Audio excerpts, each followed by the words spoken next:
So what's going on, you guys? I'm Patrick of CoasterFanatics, and today we're going to be talking about Orion, the brand new Giga coaster opening at Kings Island in 2020. This is probably the most anticipated roller coaster to open in the last few years. For many years, people have been talking about a Giga coaster opening at Kings Island. In this video, I'm going to tell you guys everything you need to know about it, as well as give my honest thoughts and analysis on this brand new roller coaster. So let's get started. So first things first, let's take a look at the stats right off of the Kings Island website. We know this is a steel Giga coaster built by B&M. It has a max height of 287 feet with a drop of 300 feet, 5,321 feet of track, and a top speed of 91 miles per hour. Now let's take a look at this POV real quick. I'm going to slow it down in a few parts so we can talk about each element. If you've ridden Fury 325 before, it looks very familiar in the beginning. You got a long straight section that goes right up to the lift hill. After finally reaching your max height of 287 feet, with the use of the terrain below, the train dives down 300 feet for the main drop. After reaching the bottom, you rise up again into a 174 foot tall wave turn. This element's very RMC-like, and it's going to be by far, in my opinion, the best part of the ride, just based on the POV so far. After the wave turn, you dive down and then rise up again into the 202 foot tall turnaround. It's kind of shaped like Fury 325's treble clef, except it's backwards. After diving out of the turnaround, you make a slight left into the speed hill, which is only 56 feet tall. You're going to have a lot of steam coming out of this turnaround, so this should offer the best airtime on the ride, if you ask me. Ejector airtime especially. After the speed hill, you run into a 147 foot tall hill, which should offer some nice floater airtime on the top. Next is one of the more interesting parts of the ride, which is a helix. It's 125 foot tall, and you usually don't see these on Giga coasters. It starts off low, banking hard to the right, then rises up and then dives down again to the same level. I think it's very interesting because looking at it from above, it kind of reminds me how a moon can orbit a planet off axis. After the helix, you dive down and go straight underneath the lift hill for a nice head chopper from the track above. Immediately after the head chopper, you make a hard left into a 90 foot tall banked hill. The ride ends with the 83 foot tall hill going right into the brake run. Alright, so now that you guys know the stats and have seen the POV of this coaster, now I'm going to give you guys my honest thoughts.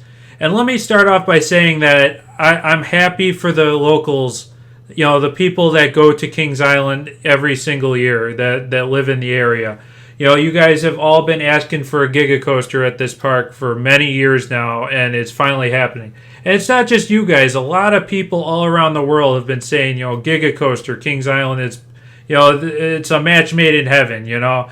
And I gotta say, though, I have to pick at it a little bit because this is not the coaster that I was anticipating that Cedar Fair would bring to Kings Island. Don't get me wrong, you guys. There is some cool stuff on this ride to be excited about. You got the wave turn, you got the helix, you got the pretty interesting looking turnaround that's similar to Fury 325. And, of course, you got the massive 300 foot drop. But, you know, unfortunately, they went for the bare minimum. I mean, you got a 287 foot tall lift hill. You know, you could have went up 13 more feet. I don't know why they set it up for all this controversy like this. I mean, I think the biggest reason is that they don't want to upstage Millennium Force at their sister park, Cedar Point. Which, if that's why they did it, that's just ridiculous. You know, Millennium Force is going to be 20 years old in 2020. And, you know, I think you can start building coasters bigger than it now. You know, it has a legacy, and that's not going anywhere. Once again, you guys, don't get me wrong. I'm excited for this coaster. It's going to be a great addition to the park. People will love it. It'll have, you know, wait times for hours. But I look at it as such a wasted opportunity. You know, I feel like Kings Island deserves so much better. It's one of my favorite parks, and with all this land that they have, they could have built this massive Giga coaster and, you know, really got their name on the map. And unfortunately, I really feel like, you know, this Giga coaster, which should be the largest attraction of 2020, is really going to get overlooked. I think there's better roller coasters coming out in 2020. Namely, the biggest one is RMC Gwazi, if you ask me. I'm way more excited for that than this Giga coaster. And the real sad thing is, you guys, and I truly believe this, I feel like this is the last Giga coaster ever going to be built in the United States. And I'm going to make a video about this real soon and talk about it. So stay tuned for that. They did get some things right on this coaster. Like, for example, I love the color scheme with the blue track and the white supports. It's very gatekeeper-like. And then you got to love the space theme, too, with the whole Area 72 thing.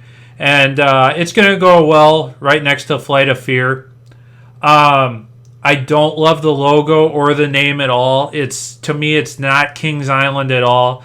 They have these legendary names and logos for their coasters, like the Beast, Mystic Timbers, Diamondback, Banshee, and you got Orion. And this logo is, it's kind of space themed, but it's not exciting. To me, it should be better.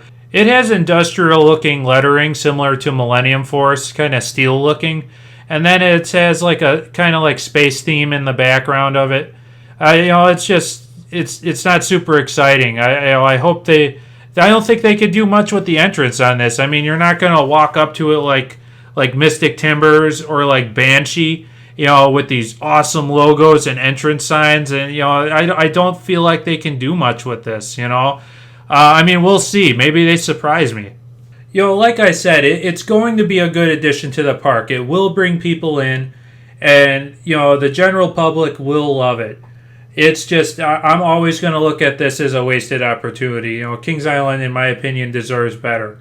It's not even 100 feet longer than Diamondback, you guys. I mean, it's not a hyper coaster, but it's almost is a glorified hyper coaster. It's nothing too special besides the wave turn and the helix and the massive 300-foot drop. I truly believe there'll be a lot of people that like Diamondback better than Orion, and it's gonna be similar to Canada's Wonderland, because I haven't been to that park yet, but I've heard many people say that Behemoth is better than Leviathan. So that was my honest thoughts on Orion, you guys. I'm definitely looking forward to riding it. I just feel like I'm going to be slightly disappointed. A lot of things are a big head scratcher on this coaster for me. And like I said, I just feel like Kings Island deserves better. They really do.